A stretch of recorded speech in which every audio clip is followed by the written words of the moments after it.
পশ্চিমবঙ্গের আরো 6 আইএএস অফিসারকে তামিলনাড়ুতে ভোটের কাজে পাঠানো হয়েছে। এই 6 অফিসারের মধ্যে রাজ্য সরকারের 2 জন সচিবও রয়েছেন।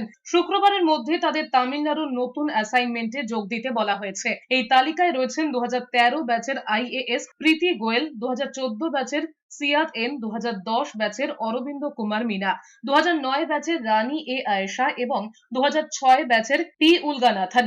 এরই মধ্যে রাজ্যে ভোটের ক্ষেত্রে কমিশনের অতি সক্রিয়তা নিয়ে প্রশ্ন তুলেছে রাজ্যের শাসক দল তৃণমূল কংগ্রেস।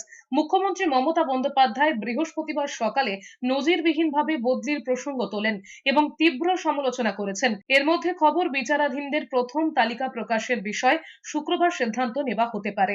সব ঠিক থাকলে ঈদের পরেই বিবেচনাধীনদের প্রথম তালিকা প্রকাশ হতে পারে, যে তালিকায় 25 লাখের বেশি মানুষের নাম থাকবে বলে কমিশন সূত্রে খবর।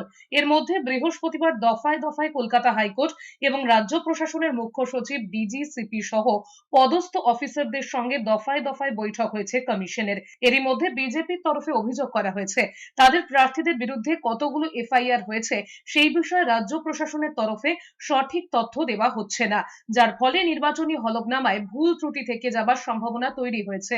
বিষয়টি নিয়ে বিজেপি প্রয়োজনে হাইকোর্টের দ্বারস্থ হতে পারে।